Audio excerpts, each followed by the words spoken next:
Hello, hello, teacher Shaniqua here.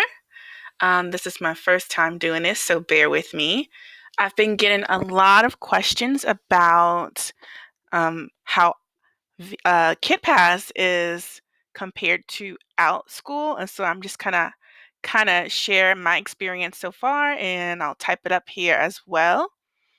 So I'm gonna make a little chart, and we'll put Kidpass on this side and outschool on the other side. So here's Kidpass and then outschool. So first off, I started with Kidpass in December, this past December, and then I started originally with outschool in 2018. However, I didn't add any classes until the pandemic, so 2020. Um, the application process is first. So I would say the application process for KitPass is pretty similar to that of OutSchool. For both of them, you have to create a course or create a class. So you have your demo and create a class. I would say they're almost not really identical, but pretty close to each other. The main difference for me in my experience was I applied to OutSchool about 20 times and I applied for KidPass only once before getting accepted. So OutSchool, I guess they were a lot pickier with how you worded things in the application. KidPass, I just submitted it one time and then it went through. I ended up using the same video that I used for my OutSchool application. So that could be a reason why it was finally, why it was approved so quickly. So what you do is you create a course. You have to have your title, how many students you um, want to be in the class. You have to set it to like a description, add a description of what the class will be like. You set your price and you do all of those things, and then you create the class. I would say for the background check, the KidPass background check came in like the same day. Like as soon as I submitted, I got approved very quickly. I can't remember how long I had to wait for the OutSchool one, but the KidPass one was super fast. So the application process was, I would say, easier for KidPass just because I had done the um, application for OutSchool so many times and finally was accepted at least 20 times. I had to do it over and over and over and over. For teaching right now, I am teaching preschool class, and I have a story time class. And on OutSchool, I have long division, and I have the basic class, and then I have the advanced. I also have multiplication, and I also have the story time class. Right now, the long division, basic, and advanced are the classes that are the most popular. They are one-time classes. The only one of my classes that is ongoing is the story time. For the story time, I only have like one student, so it's not going too well. Okay, but I think I'm doing pretty good with the long division. I've had up to 8 students in my class, and usually I have at least between 2 and 8 each day that I'm teaching the class. So that's going well. For my preschool class on KitPass, I usually have um, 1 to 5 students, but they have been booking the class pretty much since December. The same kids have been coming to preschool since I started. One thing that I think is pretty cool about Kidpass, though, is that you can do something called a live stage, and they are demos that you can do for students and their families with up to 200 students in each class. They are free. However, after the live stage, you get access to the parents' information. So we get their name, we get their email address, we get their phone number, um, the state that they live in, all of that information. With outschool, we cannot contact parents outside of the platform. So with KidPass, it's more like they promote your classes and they get people to join your classes, but then they also give you the opportunity to demonstrate your teaching abilities, and they give you access to all of the parents' emails so that you can also promote yourself and reach out to the parents and give them offers and get more signups. All right, this is a little unorganized here. What I'm going to do is just try to make it a little better. All right, next I'm going to move on. So let's talk about the pay a little. So we know that you can set your own pay for both of the companies.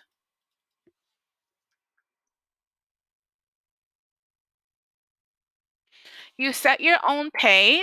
KitPass takes 20%, and then there is a 5% um, fee, like processing fee. So that's 25% altogether. And OutSchool takes 30%. Okay. Now, sometimes you may have a higher percentage taken from your pay, like if you're doing a pre-recorded video. Um, if you just post one pre-recorded video, they will take half.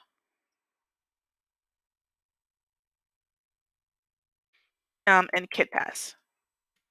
However, if you do a pre-recorded semester, then I believe it's only the 25%.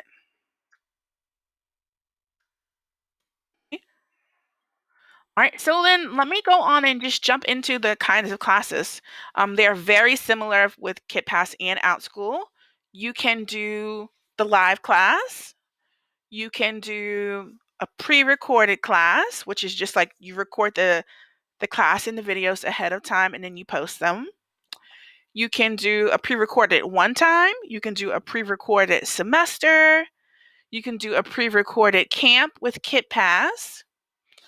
With OutSchool, I don't have any pre-recorded classes up right now, but I do have a couple with KidPass. Basically, you can record a video and you can post it on KidPass at each time slot if you wanted to. And you can set it available to 200, over 200 people. So, for example, if I recorded a class, a one-time class, and I wanted to put it at 8 o'clock, 9 o'clock, 10 o'clock, 11 o'clock, 12 o'clock, I could literally put it 24 hours a day or as many times as I want. If it's half hour, I could double that.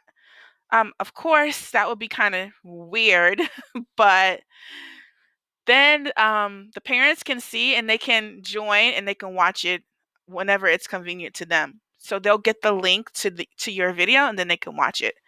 But you can invite or set it to up to 200 people for each of those time slots. So if you have a really good video that or a really good pre-recorded class, you can post it as many times as you want, unlimited, every day, every hour of the day, every half hour, whatever you want, and set that to 200. So that could be a pretty good way to make some passive income if it works for you, if it works out. All right, so I talked about when I applied and what classes I'm teaching now. I talked about the live stage demos with KidPass.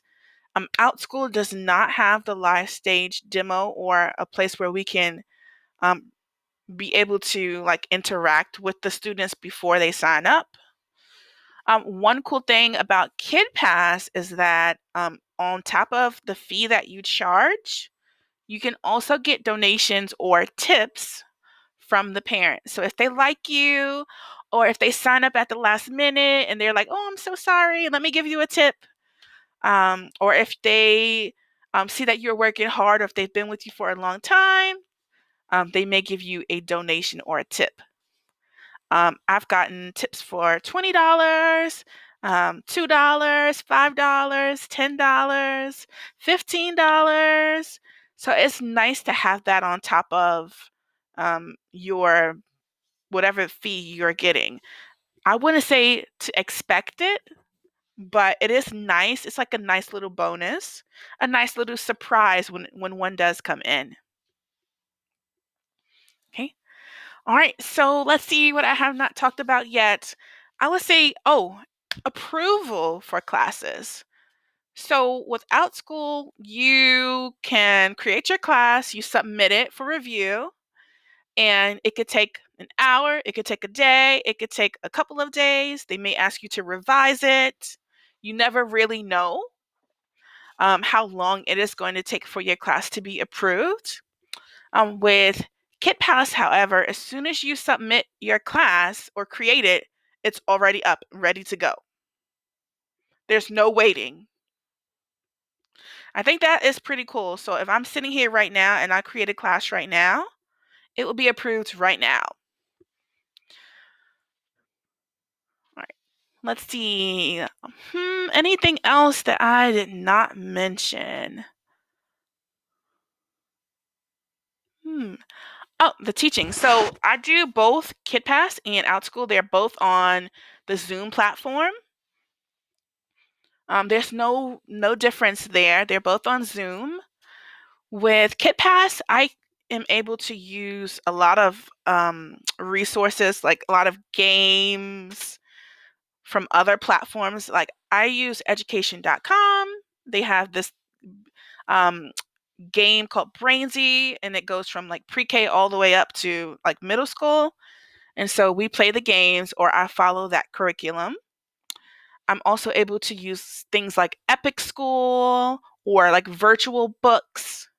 And I'm now starting to use Hooked on Phonics in my classes. So we can use all of those things, and I have not had a problem with using those.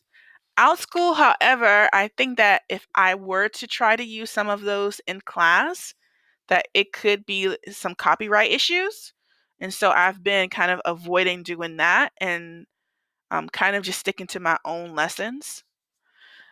For both of them, you can create your own class, teach it how you want to teach it. You can use PowerPoint. Sometimes I use Canva. Like for my long division class, I use a PowerPoint. And for my preschool class, I actually don't really use anything. I use mostly just the props that I have. We do some songs and stories on Epic. We do flashcards and sight word cards and games that I have. So I really don't have a lot of planning to do for that class. I usually just choose a story, and sometimes I'll choose a theme, um, and pick a song for that day. But we do basically the same thing a lot of the time, since it's very similar to circle time.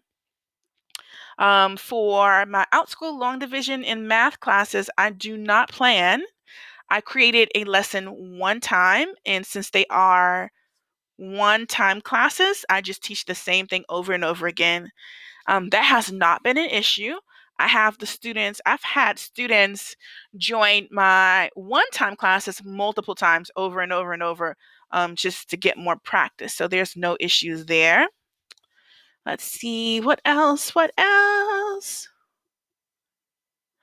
I cannot think of anything else, but I want to know, what are your questions about KidPass that I did not get to? And I hope that you will were able to learn more about it just from seeing it from compared to Outschool. But if you have questions, I will be so happy to answer your questions. Let me know. And sorry if this sounded like I'm rambling, because I'm actually am rambling and did not plan what I was going to say. But let me know if you have questions and I'll try my best to answer them. Thank you. Bye.